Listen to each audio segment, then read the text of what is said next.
everyone, and welcome to Beginnings, the show that asks, where do creative people come from?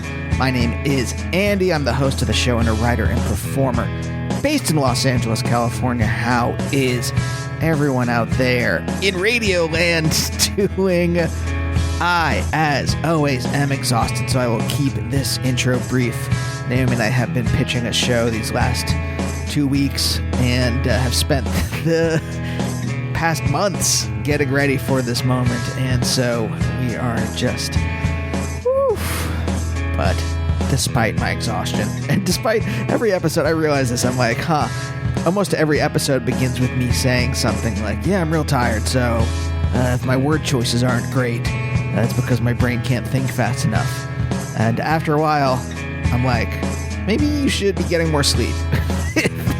If every time you do an intro, you're like, well, I'm real tired, everyone. And then every episode I record, I'm like, well, I'm real tired, everyone.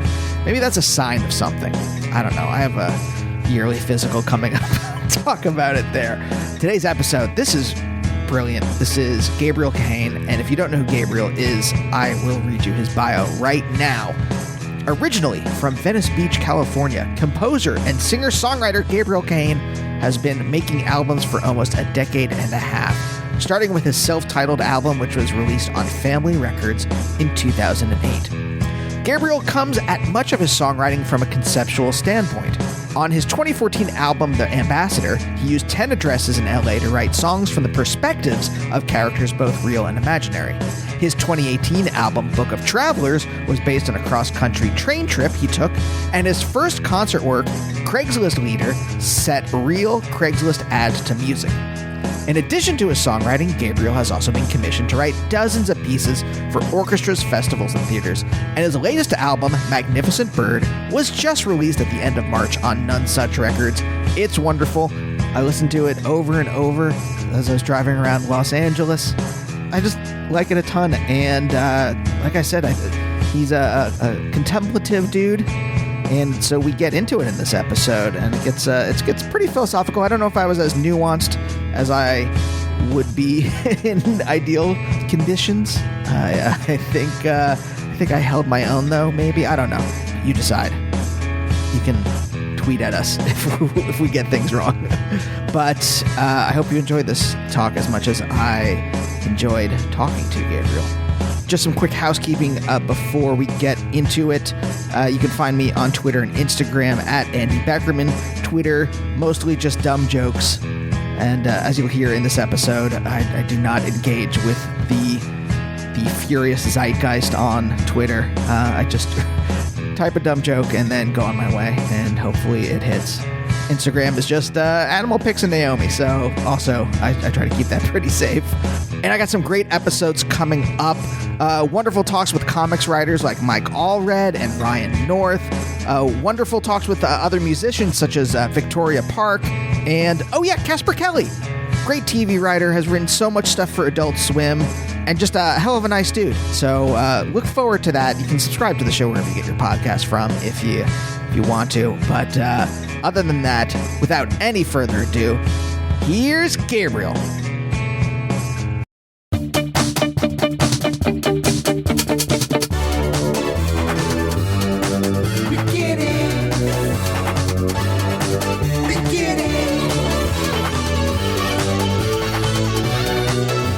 Anyway, I'm glad to make your acquaintance. Yeah, it's nice to meet you.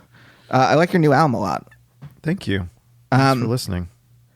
Let me ask a question. So it could be just this interaction, right? This might not be typical of who you are as a person, but also we were talking before about you preferring Gabriel in print to Gabe, right? It seems that there is I don't know if the word is formality, but I am very tired at the moment. So that's the first word that's jumping into my head. But like a kind of formality around you. And I'm curious if that is just my perception of the last 5 minutes or if that is real. No, I think it's probably, well, I'm extremely tired. I think probably what you're actually picking up on is that I'm in a shitty mood. Not because I'm talking to you, but because various things beyond my control have conspired to make me feel really overwhelmed in this moment. I'm with you. I feel that too. I won't bore you with the details, but basically I sort of like fell behind on work a few weeks ago, and I'm now scrambling to catch up before I go out on tour. Yep. But no, I am not a formal person. I mean, I'm a Jew who comes from a long line of therapists, and we are of the like, let's talk about it persuasion. Okay, maybe this is the word, like particular. Like you are. It seems like you have like a particular, like you are choosing your words, whereas like I like let them tumble out of my brain. Well, I am obsessed with language, but I don't think that that's necessarily an indication of formality. Wait, I got a better one. I got a better adjective. Measured. Okay. Measured. Do you think that works? It depends, because I think, I also have like major impulse control problems. Like if you saw me dancing in my underwear with the cat at 6 a.m., you would probably call me neither measured nor formal. I don't know. But I mean, can we really reduce people to one adjective? No, I not suppose at we all. Can. Well, I mean, we can. It's not accurate. It's not accurate or helpful, but Yeah. I mean, but just in terms of like, and also like I think about like maybe your lyrics or, there is something, your word choices are particular. Again, I guess I'm going back to that because my cat, so I had to wake up at 7 a.m. and my wife and I took our cats to get to get a dental checkup. Their COVID boosters. Yes, they got the COVID boosters because they're going to an indoor party next week with a bunch of other cats, and we wanted to make sure that they, we're going to be safe. Although weirdly, some of the cats are anti-vaxxers, which makes it awkward because it's like, how do you know which cat is vaccinated and which one is not? And they'll lie to you. And then they will lie to you. They will lie to you. And there's the shared water dish, and that creates its own sort of ethical conundrum of like, who's drinking? Anyway, you were saying, so you had to get up to. So I got up at 7 in the morning. I work late at night usually is when I'm writing. So like 7 in the morning is very early for me. I know for a lot of people it's not, but I've been like, and then I have been in and out of sleep most of the day. Also with anxiety over like, what are they going to find? Some of the teeth, like we finally got a call and they're like, hey, we only have to pull a couple teeth, but it's still like a bummer. I don't know about you. You said you have a cat, right? When did you get your cat? Well, I also have 2 children. We actually just got our cat. We had a beloved cat named Roscoe Griebeltron Jones III, Esquire, who died suddenly of a stroke on the winter solstice 2020 when our then only daughter was about 18 months old, and we had just moved out sort of accidentally to Portland, which is its own story. Which maybe we'll get to, maybe we won't. So anyway, Roscoe died, and we were all kind of inconsolable. And about, I don't know, a year later, we started talking to our now older daughter. We just had another kid in December, about the possibility of getting a new cat. And there was also this children's book called Negative Cat, which is amazing, which is about a cat with attitude problems. He's a negative cat. And the only thing that it turns, I mean, this is kind of a spoiler, but for all the, parents of young children, you're going to get so much pleasure out of this book, whether or not I spoil the plot for you. It turns out that the thing that sort of corrects this cat's bad attitude is being read to. Mm-hmm. And I guess based on a true story, apparently cats love to be read to. Wait, for real? For real. Yeah. It's a real thing. If you read to cats who are attitudinal, they will chill out for you, apparently. But anyway, what? so you can Google it. Am I allowed to swear, by the way? Yes. Yes. Okay. Say whatever you want. Cat. Anyway, so but in this book, this little boy is lobbying to get a cat, and he says, "I want a cat. Please, can I have a cat? Please, can I have a cat?" And so there's this sort of like mirroring that's happening on the page, and then with our kid. So finally, 4 days ago, my partner and older daughter went to this shelter called the Pixie Project, and they returned with Sasha Katerina Bucatino Chekhov Noodle. Mm-hmm. Who put those names together? Who do you think? The 3.5-year-old, obviously.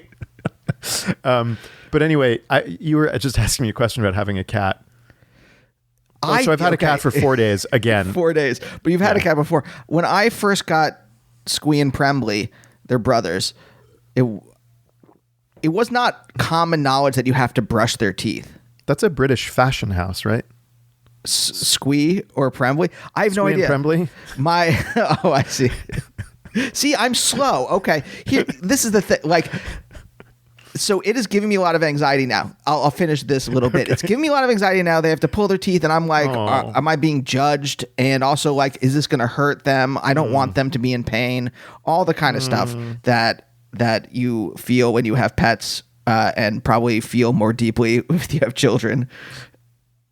Well, yeah. I mean, I think you feel it with pets if you're an animal lover. I mean, certainly we like cried and cried when Roscoe died. Oh, so, yeah. No, I totally get it. And I also get the being judged thing. They're like, oh, that Andy, that he has a podcast. He's not taking care of his cat's teeth. If he didn't have that podcast, he would be brushing his cat's teeth more. Gabriel, we take care. Our dog had cancer last year. Do you know how, like, and then chemo, she's fine now. She's in remission. But like chemotherapy, we were taking that dog to the vet every week for months. Or wait, 2020, God, it's all like the last couple years. This is the other thing. The last couple years, I think, have like drained us all. I don't know if you feel this. Oh, for sure. And so both my emotions are like more at the surface now and more easily accessed in a way that they weren't before. And also, it is easier to like, I was going to say trigger, but yes, let's just go with that word, trigger them. But anyway, what I want to go back to, like, the word choices, like for you, it seems like you are easily, like, the word choices are easily accessible in your brain. Whereas like they're more easily accessed if I am typing. Like if I'm writing a script or something like that, like the word inconsolable might have come to me in a way that it wouldn't have, like I would have fumbled for a little bit and then been like, sad or something, some like very easy adjective. Interesting. Well, I wonder, when you started doing comedy, did you do stand-up or were you sort of like straight to the page? Improv and sketch. Okay. That's really where it comes from. Because I think that there's this connection, I mean, I'm certainly not the first person to say this, between being specifically kind of being a singer-songwriter and everything that goes along with that of the interstitial banter and being a comic where you can only develop your material in front of an audience. Mm-hmm. I mean, you can write songs privately, but in terms of how they go together and what the story is that you're telling over the course of an evening, you can really only do that with the help of an audience. And in that sense, I think that the muscles that we use to sort of develop our relationship to language exist in the moment. And so it may just be that the environment that we're in which we are generative is the one where we have the most immediate access to language, if that makes sense. I mean, have you always been, I'm just going to use the word measured. Let's just use that as a, It's so funny. It's so funny that you say that, just because like when I was in high school and elementary school, actually my parents were just in town and they reminded me that I was fired from the kindergarten musical. My kindergarten teacher fired me from being in, I think it was like 3 Billy Goats Gruff. And apparently I just wanted to play and talk during rehearsal. And my parents, who were very young, they had me when they were both 24. So they were like not yet 30. They didn't have a context for this and thus weren't able to say, for Christ's sake, he's 5. Of course he wants to just play. But like that continued through high school, where, I mean, I was like always getting in trouble. I failed out of high school. I like climbed out the window during econ class and Mr. Doty or whatever his name was, like looking out the window being like, Gabe, where are you going? So I don't know, this notion that I'm measured is really funny. Okay. Wait, okay. Maybe then what I'm picking up on is just what you say, like exhaustion. But no, okay. I don't think I am gonna give into that because I think there is something. I think there is something more about like maybe erudite is perhaps I am erudite, Yes. guilty as charged. Yeah. Okay. I mean, I read a ton, and I think we talk how we read very often. Yes. But also, like, it's not like for me, my as my energy leaves my body, my vocabulary also goes down. Like, I need to be at top form in order to access the vocabulary verbally, as opposed to in script form. Sure. That makes sense. Yeah. I mean, I think I don't know what the drop off is for me. I also am infused with 3-year-olds. Language right now. We were playing solitaire. My daughter's obsessed with solitaire right now. And before I took her to preschool this morning, we were playing around. I mean, it's also funny, like playing solitaire with your child, which is a game you're supposed to play alone, but no, you play it with your child. And I like deal a king, and she's like, kings. And then she takes a long pause. She says, are not respectable. And I'm like, who are you? But I guess, yeah, she's my daughter. Yeah. No, that's great. That's the kind of like, but that's like what a kid does. And that's what I think a lot of artists, I don't know about consciously, but definitely like, I think there is some kind of striving to either retain that or to recapture that feeling where that stuff just comes into your mind. And you don't have to like struggle to think of something like that. And I know that like as I become more comfortable with myself, and this is the theory of the show, is basically that like as you become comfortable with yourself, both existentially, let's say, and as a creative person, not that they're separate, but all together holistically, that stuff starts flooding back, or that way of thinking or that way of being even more so starts flooding back into your body and into your existence and into your way of making things. You mean the sort of childlike impulses? Yeah, childlike impulses, and just like that ability to reframe the world in a way, or like even like speak in a way that you might not have spoken with other adults at a cookout while your kids are playing. So wait, I'm sorry. This podcast is not about the Clinton impeachment. Well, I mean, it's a little bit about that. Okay. We'll get into all the years. We're going to start with Newt Gingrich and the contract with America. Yeah. Okay. And we'll move up from there into Monica Lewinsky. Well, I'm excited. I'm enjoying this already. But I mean, what do we do now? Let me just ask you this question. There's a lot of stuff I want to go back to from just like the little snippets you've said, but like, have you noticed that in yourself? Like as you become more confident as a creative person, or more confident even just as a person, if this is even your experience, have you noticed like any changes in the way that you make things or you write things? I think that the way that I make things is always changing. And that's both really liberating and also terrifying. Just to give you one example, I have some friends who are songwriters who always write music first, and then they write lyrics to the music. I do that pretty infrequently. I'm usually like a little bit of text, a little bit of music. I can never remember how the last song was written, or if I know at all how to write a song. Yeah. And because I work in a lot of disciplines, I write orchestral music, I write string quartets, I write songs, sometimes I write for the theater. It's all kinds of different processes depending on what I'm doing. And sometimes I just write prose on the page. Sometimes that turns into music. Sometimes it's just prose on the page. The one thing that I feel has changed as I've gotten older, I turned 40 last year, is I feel more comfortable in the discomfort of being in the middle of something where I don't know how it's going to turn out. Yeah. And that is something where, I used to get super bent out of shape when I was having that kind of dark night of the soul period of a creative process and be like, fuck, I'm never going to be able to get out of this. And now I've been through it enough where I recognize the feeling or the series of feelings of feeling like I'm there. One of my favorite artists, living or dead, Anne Carson, the classicist and poet. And I've had a couple opportunities to hang out with her and work with her a little bit. And about 9 years ago, we were having tea in Ann Arbor, Michigan, where she has a home. And I like kind of rambled about myself for a really long time. And then I had this moment of self-awareness of being like, oh, fuck, I'm talking about myself a lot. And so I was like, Anne, what are you doing? She took a little pause. She took a sip of tea. And then she looked me in the eye and she said, oh, Gabriel, I'm the same thing I do every day. Form and content, groping each other in the dark.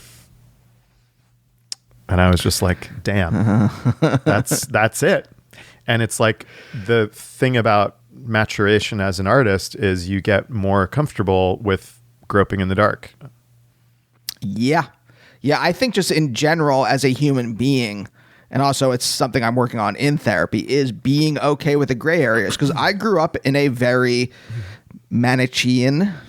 I still don't really. I encounter that. That's one of those words that I like encounter every 2 months, and I look it up in the dictionary, and then I forget what it means. What does it mean? Everything's like dichotomy. Everything is like binary. Okay. A or B. And I grew up in a. I don't even think it was my parents necessarily. I think it was just like the way that existence was handed to me was that things are very binary. And so I never was comfortable in gray areas. And then the older you get, you're like, oh, fuck, everyththing's a gray area. There's almost no real like this or that type situations. And so like I would think a lot of my anxiety is based on the fact that like I don't feel comfortable not knowing or I didn't, at least for a long time, didn't feel comfortable not knowing where things were going or how they were forming. And only in the last, I don't even know how many years. I don't even want to put like a parenthesis on one side of it, but let's just say recently, in some, whatever that means, recently I have become more comfortable in gray areas and less anxious and less sweaty.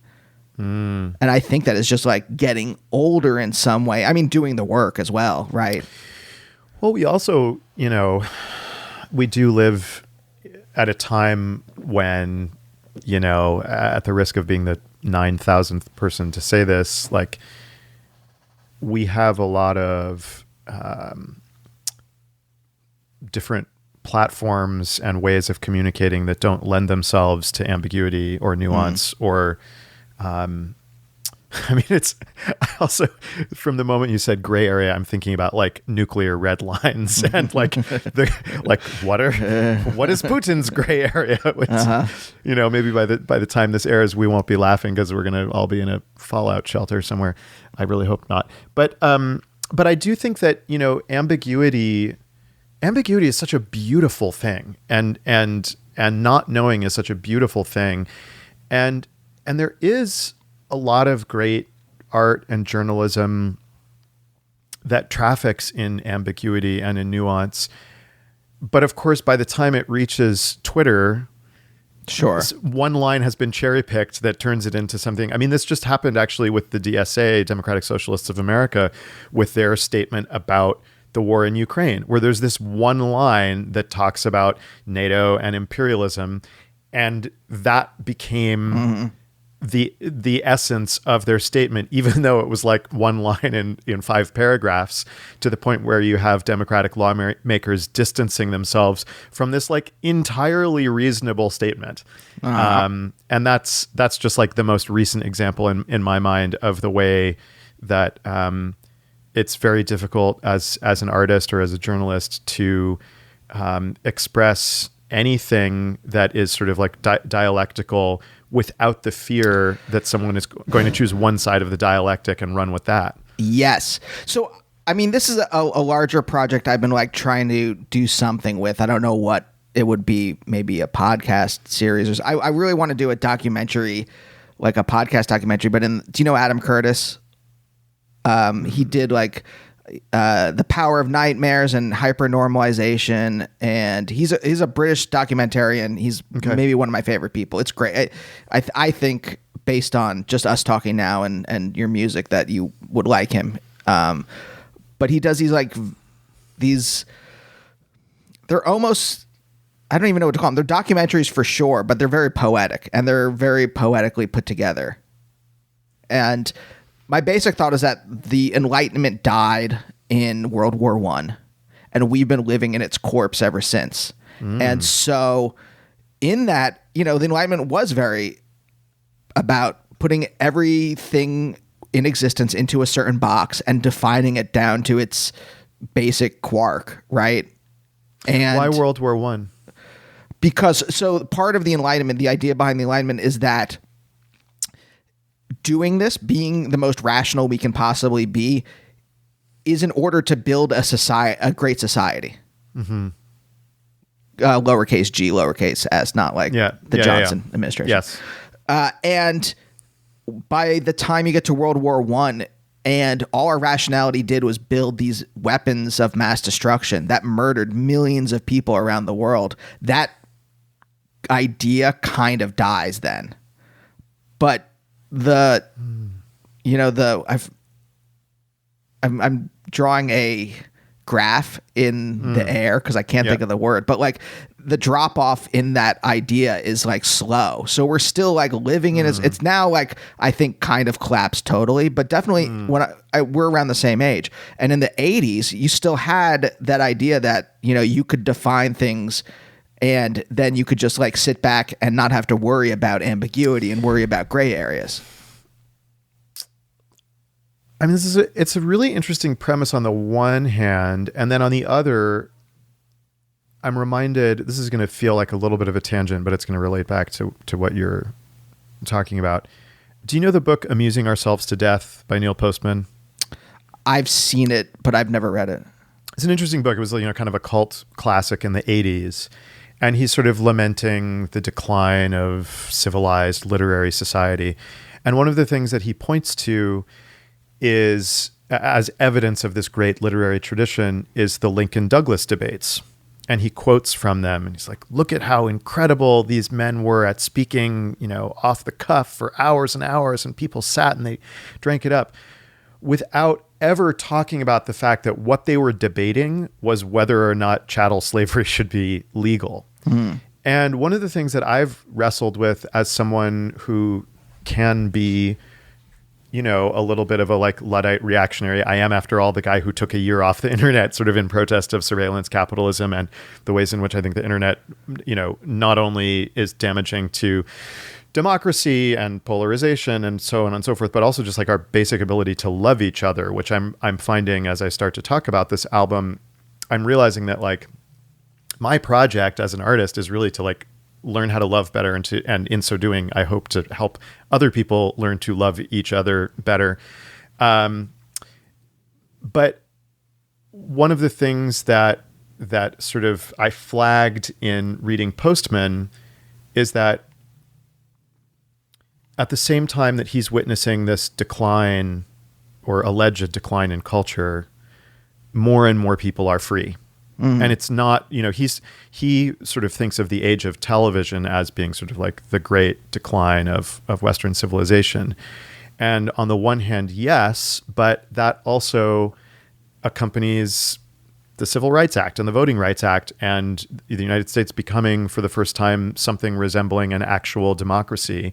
And when you speak about World War I as the sort of hinge of, the end of the Enlightenment, I also think about women's suffrage and the fact that, at least in this country, it's not till after the end of World War I that women get to vote. And so I guess it feels a little bit messier to me because there's so many people who have been, and also just like thinking about the global South, millions, if not billions of people who continue to be disenfranchised and are sort of ascendant, that maybe it just feels a little bit messier to me. And it also, I would say I have many things to say about identity politics, but I am sort of cognizant of the fact that like You and I are both, we're sort of white adjacent Jews. No, who knows? But like, it's very easy, to say like, oh, the Enlightenment ended in 1918.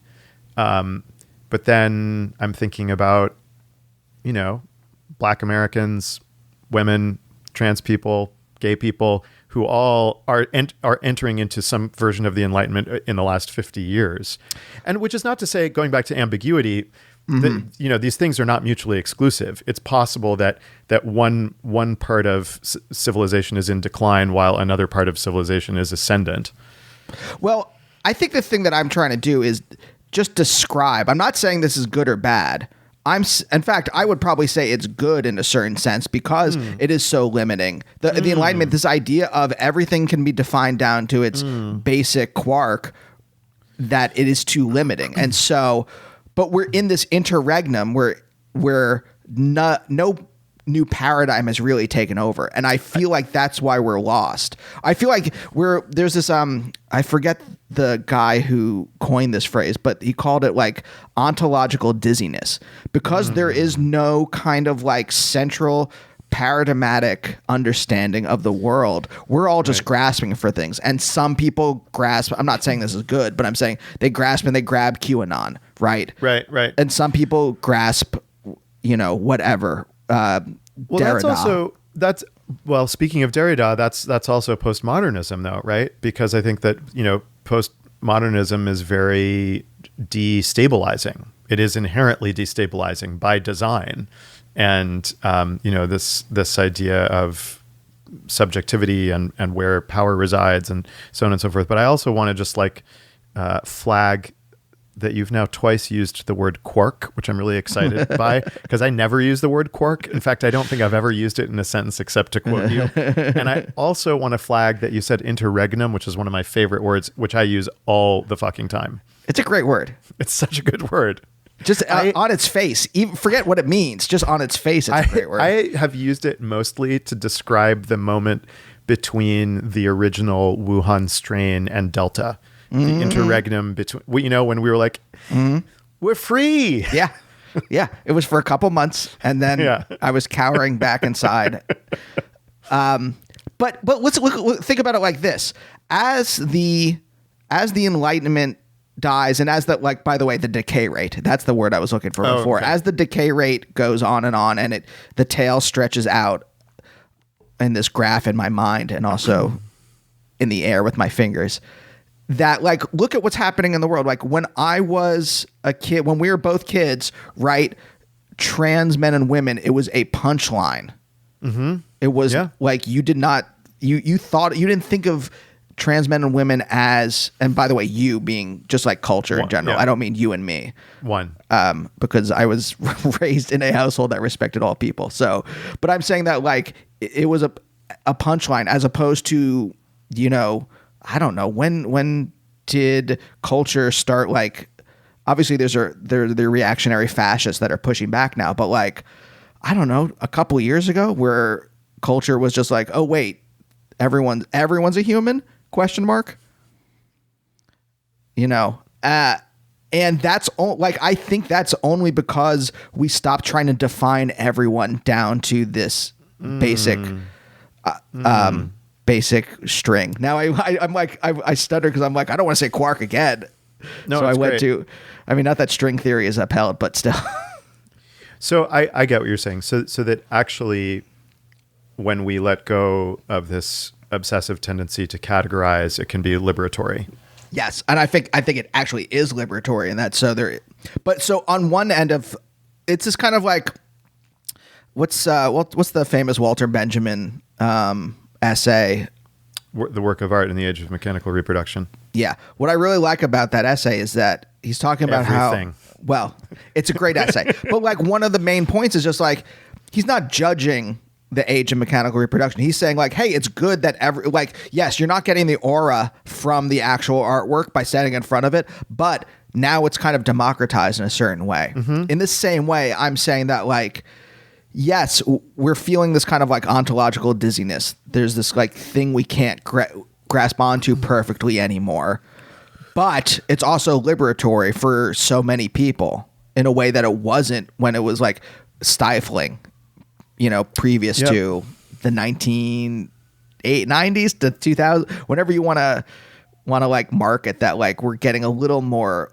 I mean, that's why there's such a reactionary pushback now, is because we did start to get more free. Well, just to complicate things further, because I feel like that's the kind of conversation we're having, there is in our moment a fierce categorical imperative, and it's capital. Yes. It's just like, can you sell something or not? Yeah. I feel like that is the order of the day. And, I think about this a lot in terms of the decline in spaces where art criticism can happen. There are still some extraordinary critics working in literature and music and film, but more and more they're doing it in really weird, marginalized spaces, like on fucked up blogs that have no revenue source. But like the problem, poptimism for me is a double-edged sword, in that on the one hand, it's responding very much to a real bias that existed in music criticism before that moment came to be, wherein it was dominated by white men writing about white men, and there's some just extraordinary artists, women and people of color, who are not being covered in the way that they should. The problem, of course, with poptimism is that it is it's an Ouroboros, right? It's the cycle of the thing that is popular being written about, therefore it is popular, and so on and so forth. And now it sort of feels like poptimism is really just like a way of justifying the valorization of capital for its own sake, and that's kind of grotesque. Yeah. No, I like you adding that complication, because it is that all of this stuff is also taking place as the contradictions of capitalism are in a like real vicious stage. Yeah. I don't know. And that's what we really came here to talk about today. Yes. How have you commodified yourself as an artist? But I think you're right, because as there is this kind of like liberatory period, things are tightening on everyone. And like the kind of like structures, like how you live your life, is being constricted more and more. Yeah, I mean, I have so many friends who are actors who either have given in to joining social media platforms because they were offered a role with the contingency that they had to be on Twitter, or turned down the role and said, I'm not doing that. Like, that is not what I signed up for.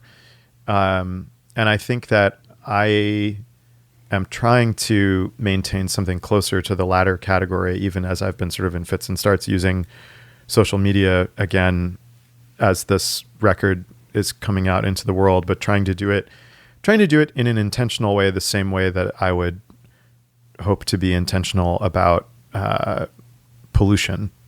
Mm-hmm. Like there are, you can't, and I actually think these two things are deeply related, and that's sort of like the circle that I've been trying to square over the last couple of years, is the relationship between how we rationalize our complicity in fossil capitalism on the one hand, mm-hmm. and how we rationalize our complicity in surveillance capitalism on the other.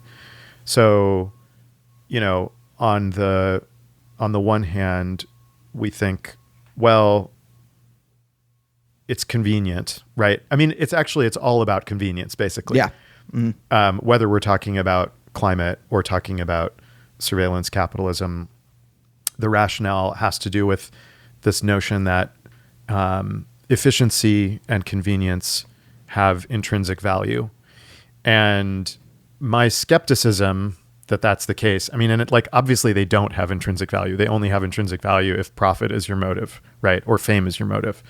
And that was one of the animating ideas or questions when I decided to take a year off the internet. It was right around the time that the IPCC report came out in 2018. My daughter had just been born, And it was like, you got 12 years or we're fucked. Right. To figure this out. And I remember sitting in Brooklyn at our dining room table and blurting out, efficiency equals debt, or convenience equals debt. And just thinking about, I mean, in that moment, because I was a brand new father, I was thinking about all the ways in which I, took advantage of certain technologies or efficiencies in the market that were going to come back in one way or another to haunt my daughter's generation. Mm-hmm. And just, to give one quick example, defenders of Amazon talk about, like, we won't get into their labor practices, but people will defend it from a climate perspective, by saying that, well, last mile delivery is actually more fuel efficient than people going to stores, right? The truck going down and doing all the deliveries within, 1 mile is efficient. But what that doesn't account for is that the frictionlessness of these transactions, the fact that we can click one button and the condom, vibrator, almond milk, whatever is at our door, incentivizes us to buy more shit than we would otherwise. And that was sort of one of the first like major takeaways from my time being offline, was realizing that my sense of necessity was shaped by convenience. Right. And the moment it was no longer convenient for me to look something up online or buy something online, most of the time I realized that I didn't actually need it. And I just became much less of a consumer because it was harder. It was harder for me to buy things. I wasn't being tempted to buy things. But so in that sense, like the problem with Amazon is that by creating frictionless commerce, it makes us buy so much more stuff than we need. Whether the packaging is recycling or not, you're creating all of these emissions through the manufacture of all this stupid shit that we don't fucking need.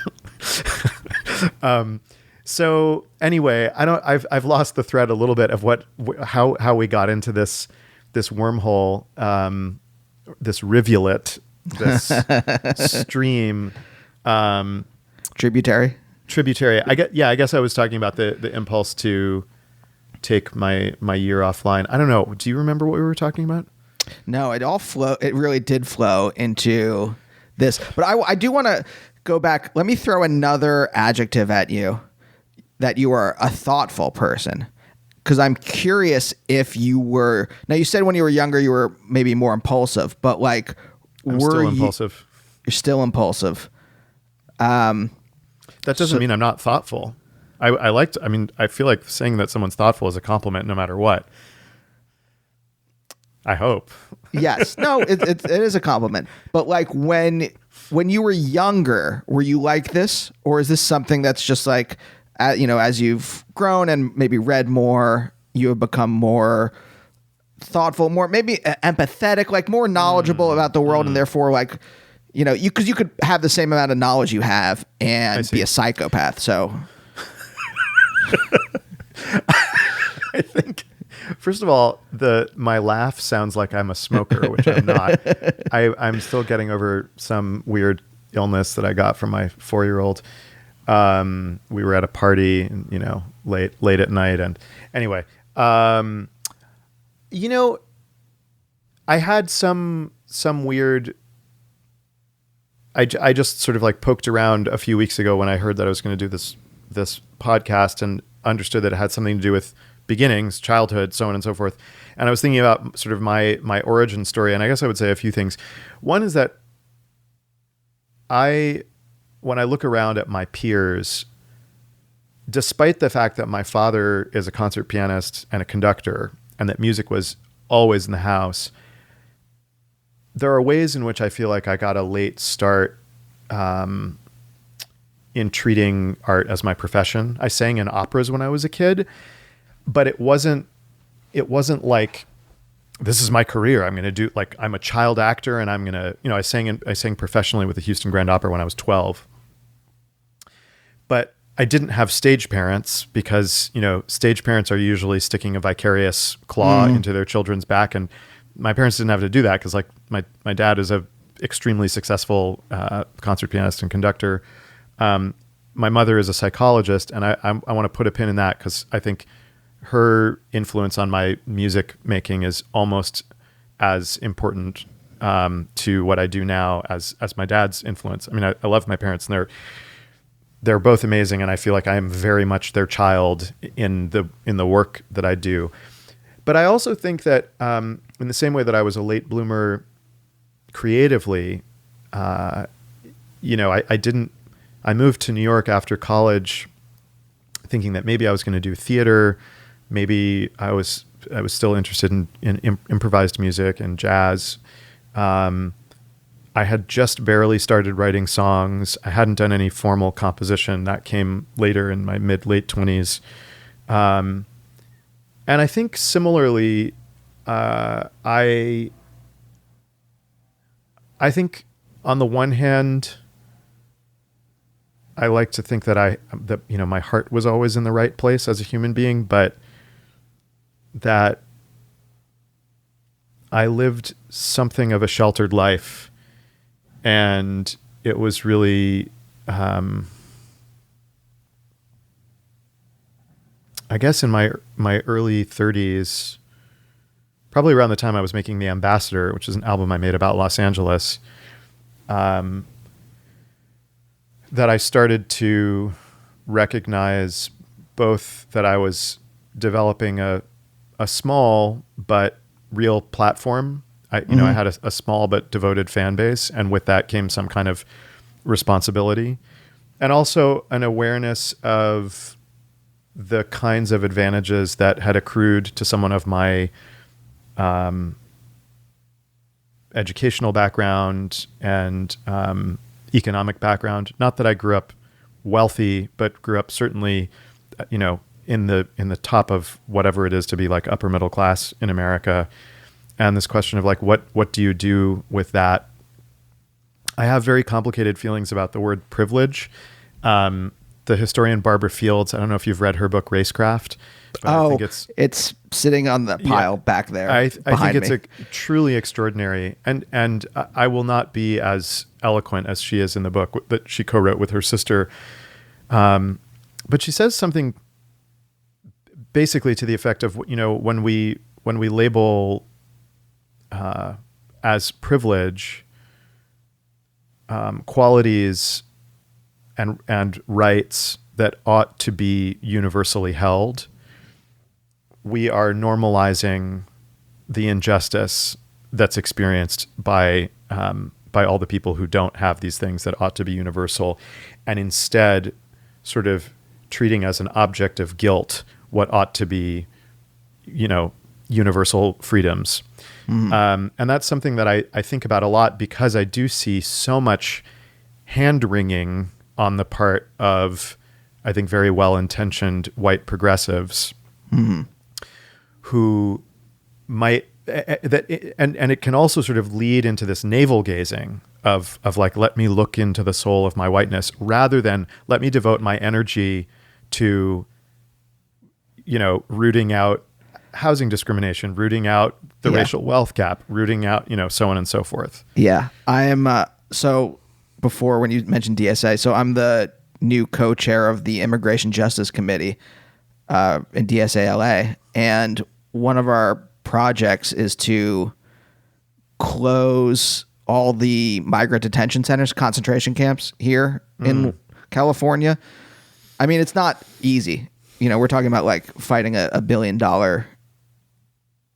private prison company, because it's already illegal. Like, public prisons can't be those, but private prisons sure can. That's kind of like the loophole. But it's so funny to me how many people who were saying, we got to stop these kids in cages like 2 years ago, suddenly became really silent about that issue the minute that Biden was elected. Right. And to me, that to me is the very, is like the that core sentiment where it's like, when these ethical beliefs, when we can use these ethical beliefs as a cudgel against our opponents, we will be vocal about them. Yeah. And otherwise, we're going to live our lives the same no matter what. And we're not going to take we're going to espouse these things in public, but we won't do I go back to Aristotle a lot, and his whole thing is about like, well, it doesn't matter. It matters what you do. It doesn't matter what you say. I mean, that's also like, John Dewey, there's I think about that too a lot, where his his pragmatism. I mean, I think there is certainly, there's the sort of, the case that you identified of people using ethical issues as a cudgel when it serves them. And then, I mean, obviously we see the Republican Party do that every morning, noon and night. But I think there's also a subtler and in some ways more insidious, because I think it is truly well-intentioned, that like a lot of anti-racist literature is it's totally coming from the right place. And even often seeded with a kind of socialist or anti-capitalist sentiment. And yet it so often has the effect of cutting off at the pass the possibility of real class consciousness, right? Because it's rooted in illuminating difference rather than illuminating what is shared. And that's what I find so inspiring about the civil rights leaders of the 1960s, is that they were all, I mean, and I just gather from the little bit that we're talking that I'm not telling you anything that you don't already know, but maybe that your listeners don't know, which is just that like, one, it was so deeply rooted in love, and love in the face of some really awful shit. And like reading Bayard Rustin's prison diaries from when he was on a ride in protest of one of the interstate bus laws, and ends up in this prison, I think in North Carolina. And the just rigorous defense of an ethic of love in the face of just abject awfulness, on the part of these people, because he understood that it's like, we're all God's children, and no matter how fucked our behavior is, we're still all God's children. And that feels like the thing that's just really lost in a lot of left politics right now. And there's a quote I'm obsessed with from Audre Lorde, who said in an interview, "When I define myself, when you define yourself, the space in which I'm like you and the space in which I'm not like you, I'm not excluding you from the joining, I'm broadening the joining." Mm-hmm. And I just feel like, we use the word intersectional all the time, but it often feels like it means the opposite of the ways in which she used it. Yeah, I agree. So were you raised with this kind of like, either like, I don't know what you want to call it, like an ethical context in this? I don't know how else to phrase it, but like, or with like this kind of like acknowledgement of love and acknowledgement of like emotions. I mean, your mom being a psychologist, right? Or is that, I've had guests on before whose parent was like a psychologist or psychiatrist, and that didn't filter into them at all. Like they might have been a little repressed themselves or a little closed off or whatever. Was this, did you grow up learning to identify and talk about emotions, identify and talk about ethical beliefs? And I'm going to throw out just a bunch of questions, answer however you feel like, does that come from Judaism? Like, were you raised religious in any way, or at least raised in a way where you found it? Like I was raised religious, but I didn't ever believe it. But the core tenets of Judaism are really important to me still. Tzedakah and Gimilu Chasadim, and that kind of Tikkun Olam, that kind of stuff is really important to me. I'm going to reveal how bad of a Jew I am, that I don't know, except for the last one, what you're talking about. I guess the answer is yes and no. So I think, my parents are both incredibly ethical people. And at the same time, I think I grew up in largely segregated communities. And I think that I've never really had this conversation with my parents about, why did I go to private school when we lived in Rochester, New York? I know now that Rochester is one of the most segregated cities in the country, along with Milwaukee and Chicago and others. We lived in Santa Rosa, California when I was in high school. And I went to a public high school, but to a sort of magnet arts program within that public high school. And that was a little bit more diverse. But I think one of my closest friends in high school, his parents were divorced. His dad lived somewhere else. He was kind of out of the picture. I think his dad had some means, but his mom had chronic fatigue syndrome and couldn't work. And this friend of mine, from the time he was 14, was working to supplement his mom's disability income. And yet, somehow, I didn't understand class. I didn't, I think, it's a little bit what I hate saying like the song is about something, but the song "To Be American" is both like an elegy for and an interrogation of that era of a certain kind of pre 9/11 upper middle class white faux innocence. And I don't even want to limit it to white. I think it's like it actually is more socioeconomic. It's a kind of ignorance and naivete that stems from a certain economic experience of America. And so I guess I sort of feel like I was also a late bloomer, not in terms of my political convictions. Like when I was in college, I worked as part of a, like Israeli-Palestinian peace group, and then did a bunch of protesting leading up to the war in Iraq. And I was in New York that amazing February day. I think it was February 22nd, 2003. I still remember being on First Avenue marching toward the UN.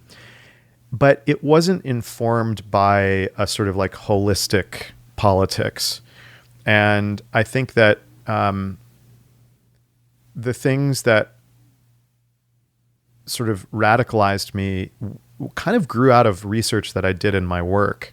So just to give a couple examples, one was when I was working on The Ambassador, I was an artist in residence at the University of North Carolina, Chapel Hill, and I befriended an English professor named Heidi Kim, and she taught a California literature class and just started feeding me things to read that were really outside of the canon that I had been exploring. I was reading Joan Didion and Chandler and watching a lot of Hollywood films, and she introduced me to a lot of California literature that expressed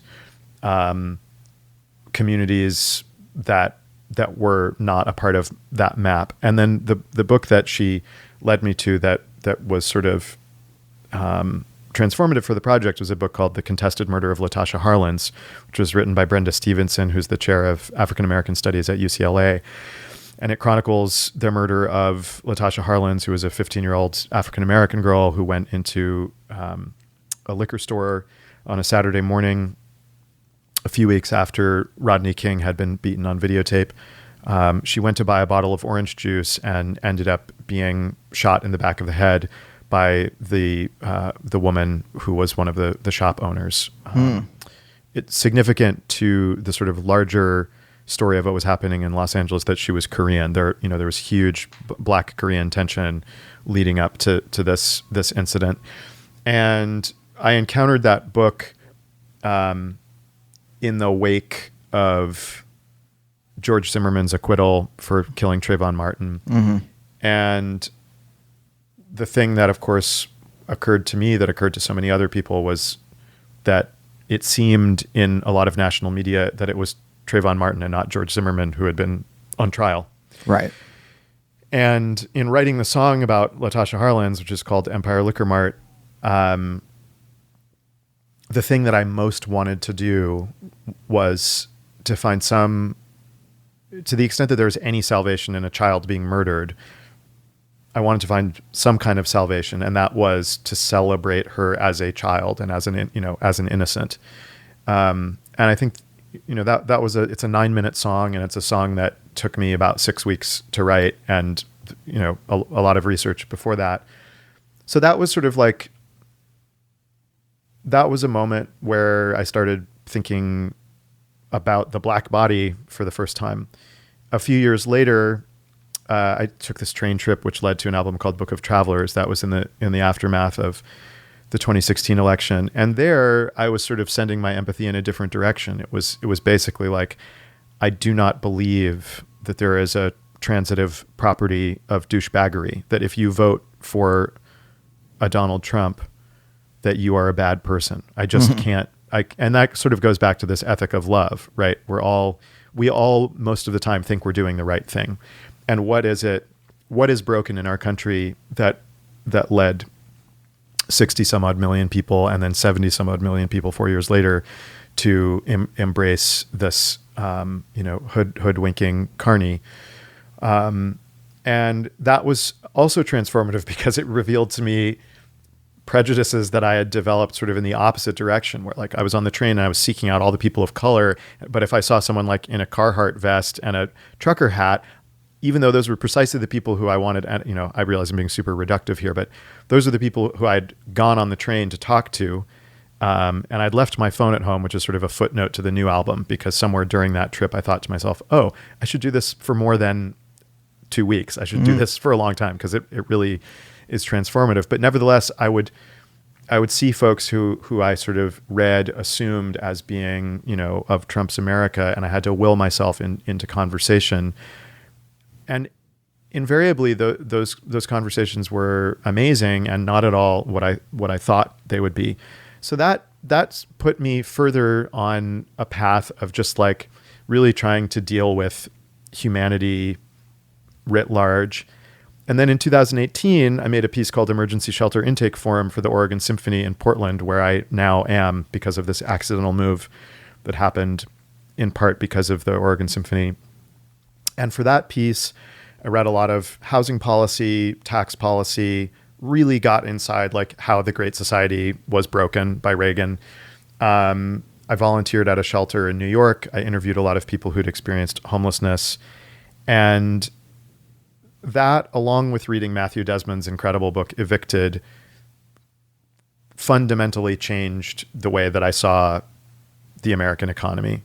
And then during the pandemic, I read Deaths of Despair by Anne Case and Angus Deaton, which sort of further confirmed from the lens of two self-identified capitalists that capitalism is completely broken. And the thing that I found really, really striking in their book is they say, we're capitalists, and we have to point out to the reader that we do not live in free market capitalism. We live in a capitalism that actively redistributes wealth to the wealthy. That's not the free market.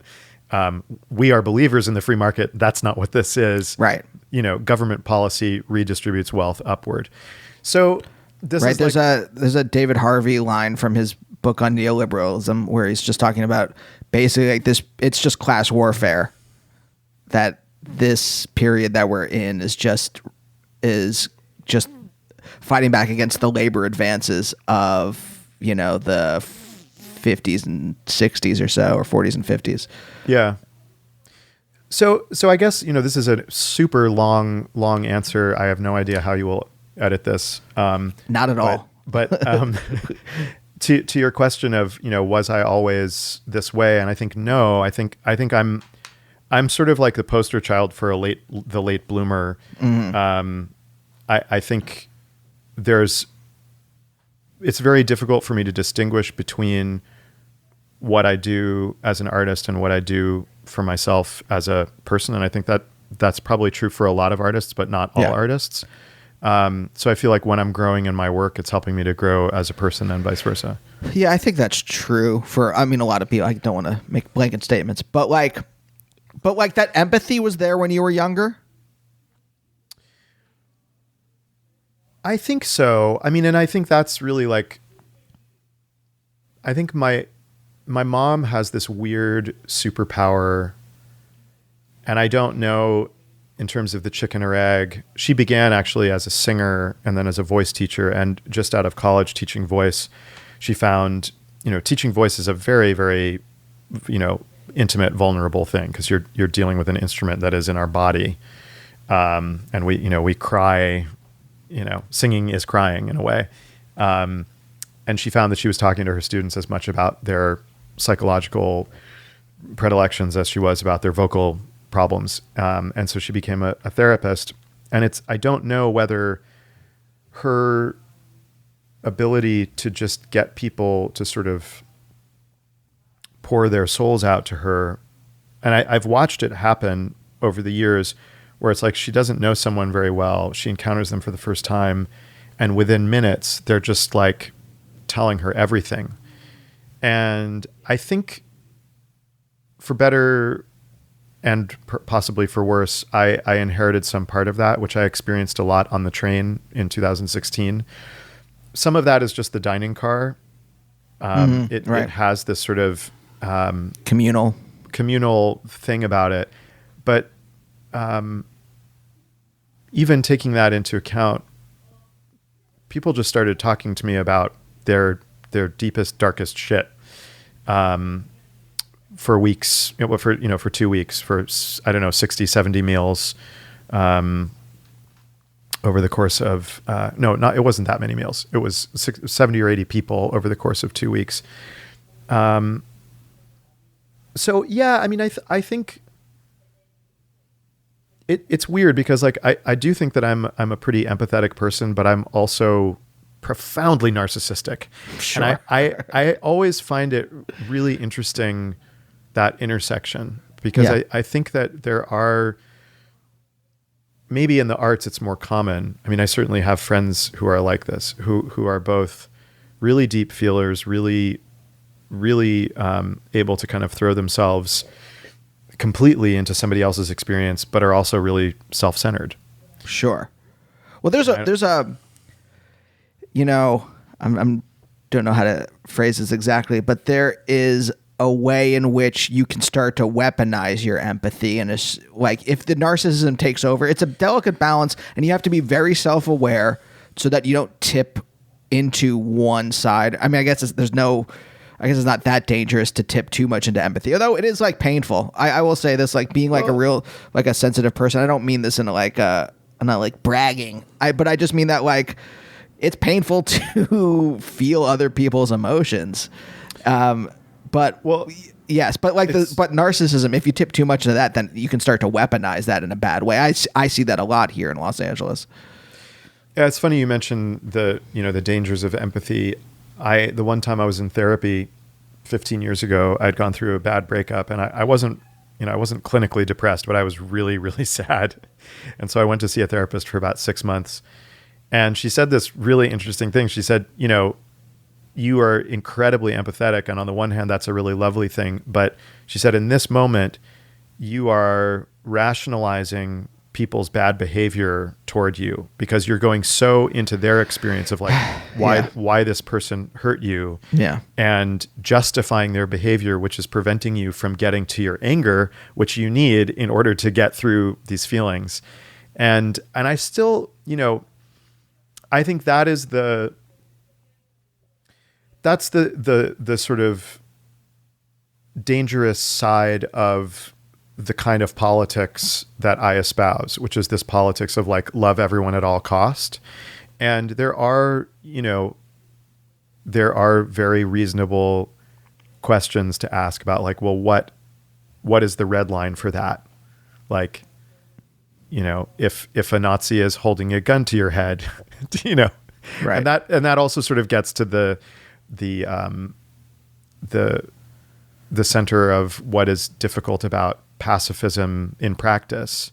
And I don't know that I'm necessarily a pacifist. And I also, one of the reasons that I actually have not joined DSA is that I prefer intellectually the idea of being heterodox. And I don't like the idea that there is a set of ideas, even though I am basically a socialist.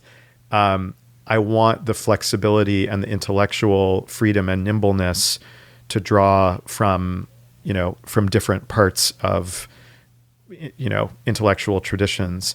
And I think buddy, let me tell you though, then DSA is for you, because there is no real overarching, I mean, besides being like socialism in a like very cloudy amorphous form, there is no overarching kind of structure to like what you have to believe. Like there is a group that I really like, but I'm not a member of, called Socialist Alternative, where like to join them, you have to kind of ideologically follow what they believe. DSA is just like, I don't know, as long as you're like to the left of Nancy Pelosi, I think you're allowed in. Well, I mean, I guess, I don't know. I mean, that's a conversation for another day, but what I was actually trying to draw it back to is like trying to identify, potential pitfalls of this kind of politics or ethic of love, which, I guess I feel like we have such a deficit that if I make it my project, or if I have made it my project to be the voice of like, no guys, we have to learn how to love each other better if we're going to get out of this. It may be an imperfect system that doesn't work all the time, but I think there's enough of an absence there that's kind of like, I do feel like that's at the center of what is important to me. Yeah. And there's also a certain sense in which, like, it is academic at this point in history in this country, right? If we descend into actual fascism, I think both of us have to then start making decisions about what do we really believe and how much do we want to stake our lives and the lives of our loved ones on those beliefs and what is worth it. Because I think, I am very sympathetic to the things you're saying. I find a real tension in myself between this kind of nonviolence, pacifism, politics of love, and this hatred and violence and belief in being violent towards these fascists and these Nazis and these people, Governor Abbott or what's the end game? It's nothing. It's pure fury. That's the thing. Right. There isn't an end game. There isn't a thought about there being a kind of, and that's why I don't think that is the right way to go. Are you active on social media? It depends on what you mean by active. I mean, I post jokes on Twitter, but I don't really read much of it because I don't like how unnuanced it is, and I don't like how it basically just rewards people being furious about things. Yeah. And I don't want to have to know about like 90 Day Fiance or whatever is the topic of the moment. Right. So I'll go post a joke and then I'll, check it a little later, or I'll like glance if I'm bored, if I'm standing in line at the post office or whatever, I'll glance at it. But I don't think you could call me active, or like I'll post pictures of my wife and our animals on Instagram, but I don't sit there and, so I don't know how you would classify that. Well, I guess I just, when I think about that rage, that is where I saw in myself and the way that I behaved pre leaving the internet and then coming back, that, I see politicians whom I admire referring to politicians on the other side of the aisle as terrible humans, or like the lowest form of human being, or just like the kinds of invective that people in public office use. I guess it's just like, for me, I don't I don't ever, I mean, like to take Governor Abbott, I am so disgusted and appalled by his cynicism and his smallness and his cowardice and his ugliness.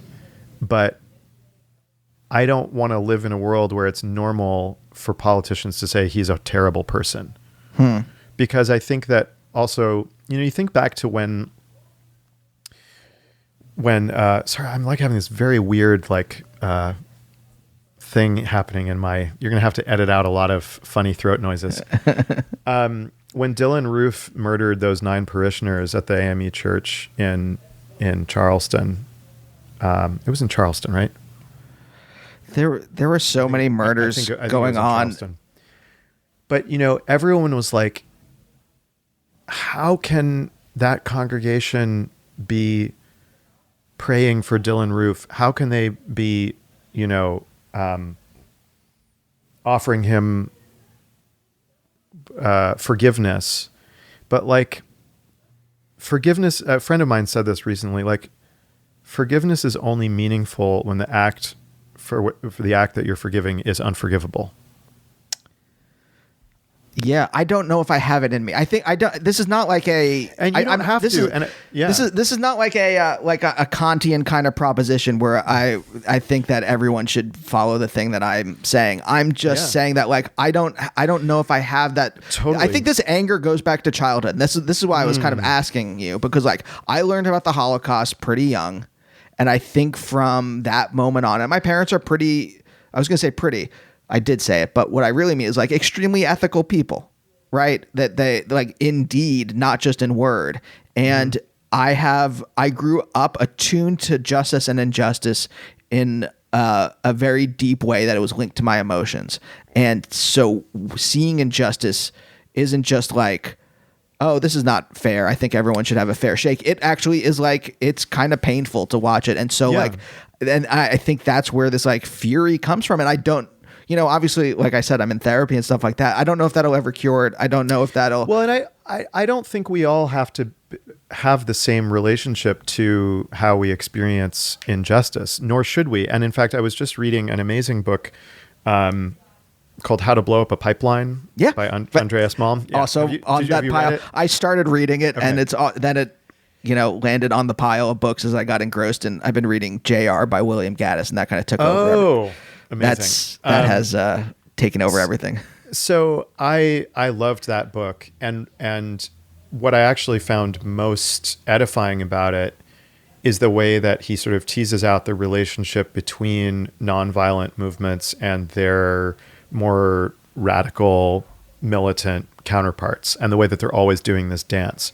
And I recognize that both are important. And I'm not saying like everyone has to be the way I am, and you're not saying everyone has to be the way you are. And I am also, I feel like wounded by, you know, by injustice. And I also learned, I mean, my grandmother is a Holocaust survivor. She fled in 1939 from Germany, and her father, my great grandfather, was imprisoned at a camp and miraculously got out. But a lot of my dad's family did not make it out. So we share that sense of like knowing early about a particular kind of tragedy. And I think that the path that I'm on now, I think is very much linked to having stepped away from the internet for a long ass time. And I did, you know, I go back,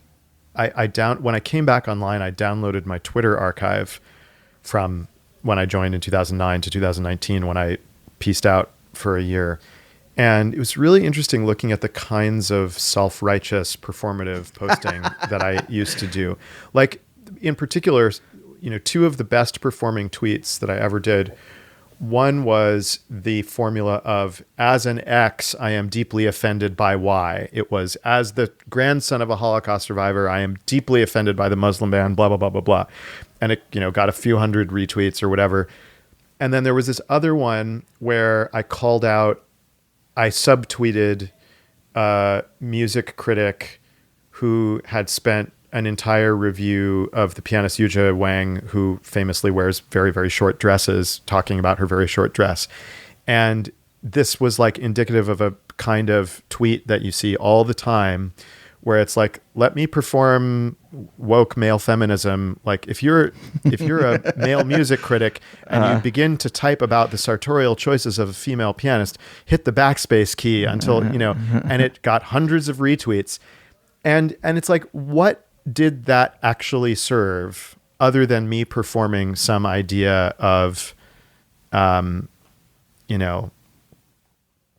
a feminist or whatever, but am I a feminist? I mean, I don't know. Like I don't, my partner and I don't necessarily share, childcare duties equally. I don't know. Sorry. I'm getting off on a tangent now. But I think that the point that I'm just trying to make is that like, I think it is so incredibly difficult to participate regularly, particularly on Twitter or Facebook, without being infused with that kind of rage, because that's what the algorithm is designed to do. And even if you're a really, really good ethical person, it's going to make you more ragey. I mean, that's why I just try not to engage with that stuff. Yeah. I mean, one of my best tweets, I photoshopped Megan Thee Stallion talking about the X-Men, about her choices in like very niche X-Men chronology, and that took off. So that, if that gives you an idea of what I use this for. But yeah, no, my anger is ancient, and but like, okay, wait, we're towards the end of the show. I mean, I could talk to you for a long time, but we have to pick up our cat soon. Yeah. I'm still kind of curious, and as a parenthesis, we'll have to do this again whenever your next album comes out. But I am curious about you saying like you got kicked out of school, because I just want to know. I didn't get kicked out of school. I failed out of school. You failed out of school. I basically stopped going to class, and I didn't have enough credits to graduate. What happened? Okay, just can you walk me through? So you were born in Venice Beach, right? If I have that right.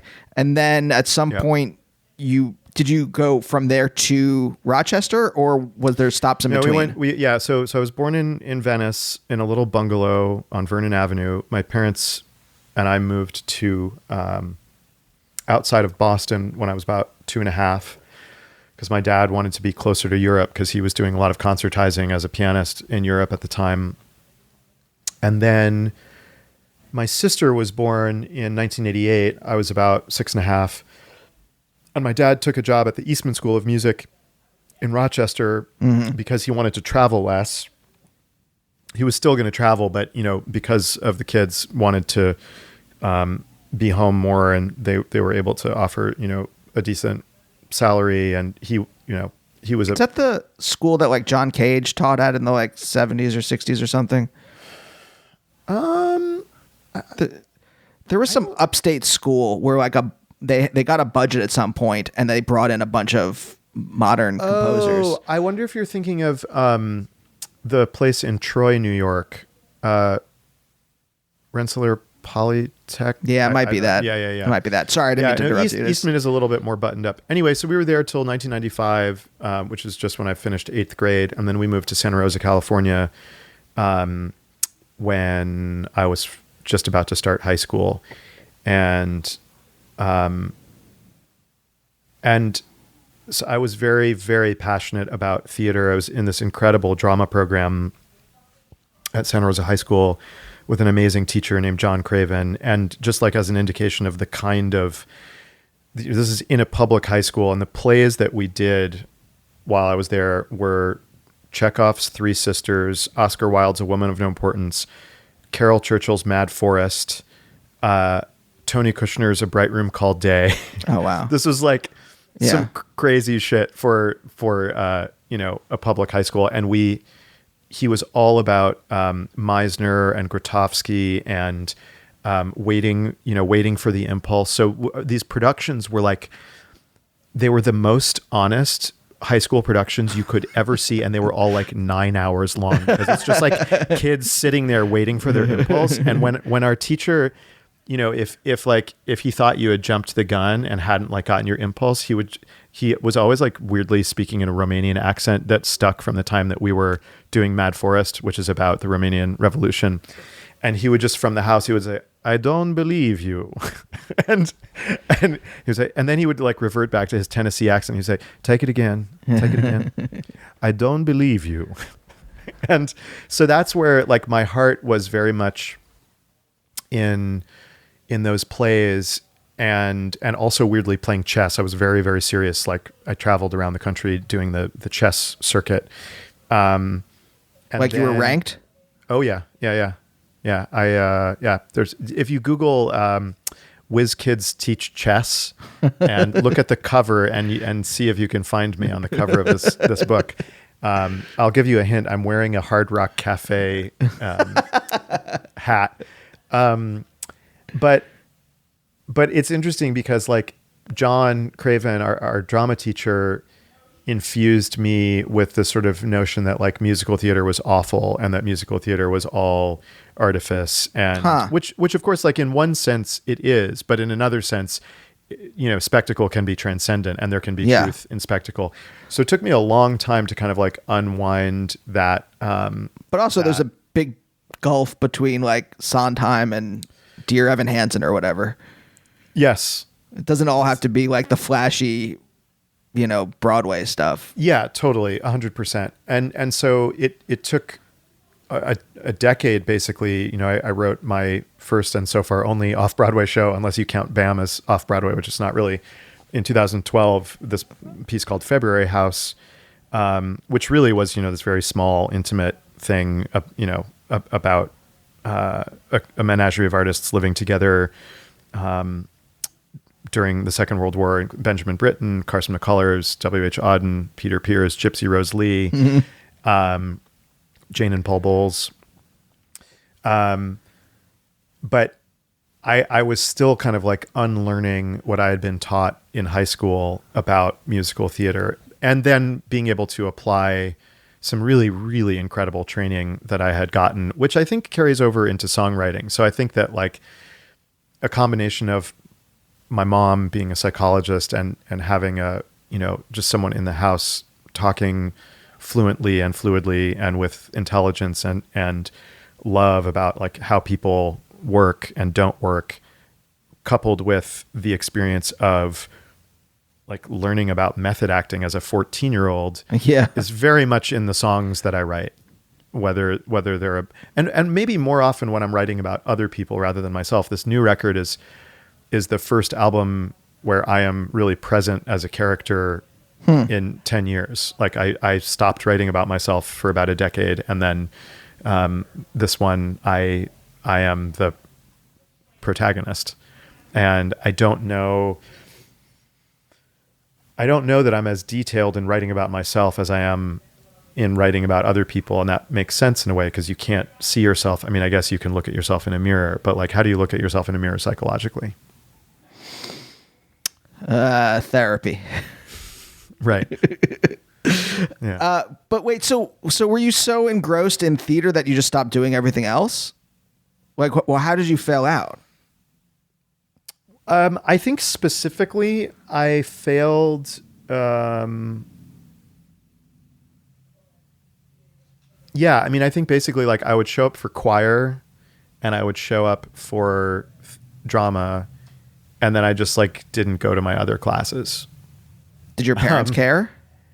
My mom was totally freaked out, and my dad was like, he's going to be okay. Because my dad also dropped out of high school. And my dad speaks like literally speaks 10 languages. But obviously, in retrospect, and I even felt this, I ended up getting my GED, going to the New England Conservatory for a year, and then transferring to Brown, which is its own like insane story. But certainly there was profound entitlement in my decision to just like stop going to class. But I don't, in one sense it was entitlement, and in another sense it was that my peculiar intelligence was such that like I literally did not know how to do what I was being asked to do. When I was told, because I think that I couldn't fathom being asked to write a paper and basically just like regurgitate what I had read in a book. That seemed so dumb that I did not have the mechanics to do that. And so, so I think in part I failed out because I was paralyzed by not knowing how to meet what was essentially like a very, very low bar. Yeah. And so it was years later that I learned how to, how to do expository writing and so on and so forth. Yeah, no, I get it. I mean, there's a flavor of entitlement to it in a way that like there are certain things that I do that my wife was like, I would have never done that as a kid, or like I would have gotten slapped by my mom as a kid or something like that. Yeah. So there's that, but there's also this like, I don't know, there was stuff where I did recognize as a kid, I'm like, this is bullshit and I'm not going to do it. Yeah. So part of I mean, obviously there is some facet of entitlement in there, but it's also like recognizing like there's some kind of self-awareness and an awareness of like what you find valuable, and that just because you're being told to do something by an authority doesn't mean that it is de facto valuable to do. Yeah. And I think that the more, we are in this moment where I feel like as straight white men, we sort of reflexively are like, okay, how can I apologize for my past behavior? And sometimes that's really important. And other times it, like, I think actually in this moment of me sort of categorizing that behavior as being entitled, that's the most ungenerous reading of it. A more generous reading of it is that I didn't like authority and I didn't like being told what to do. I didn't know how to do what I was being told to do.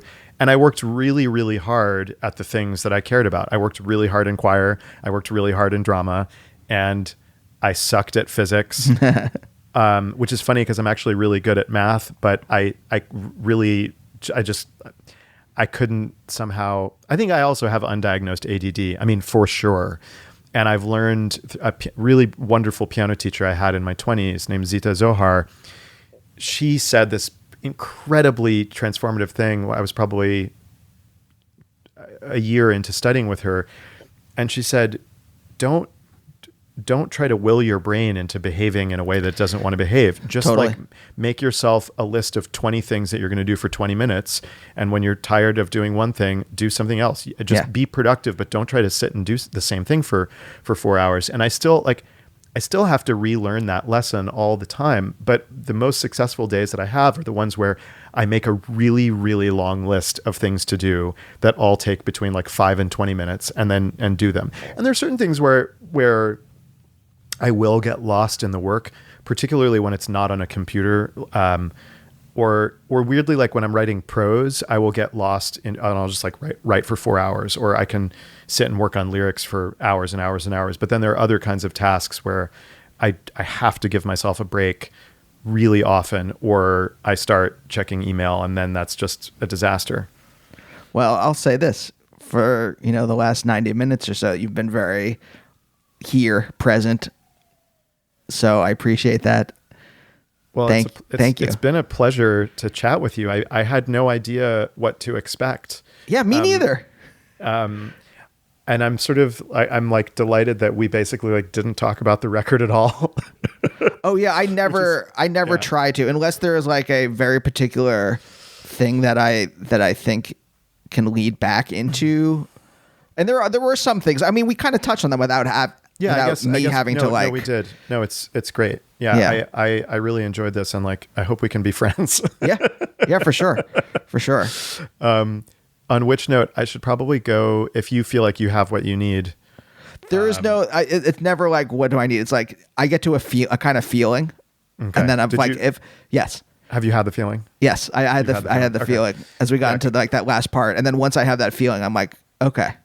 I wish I had a better way to articulate it besides that there is a thing that happens I can point to like in my chest where I'm like, okay, it feels right. I totally get it. And we'll see you next time. Bye. Bye, oh, bye, oh, bye, oh, bye, oh, bye, oh, bye, oh, bye, oh, bye, oh, bye, oh, bye.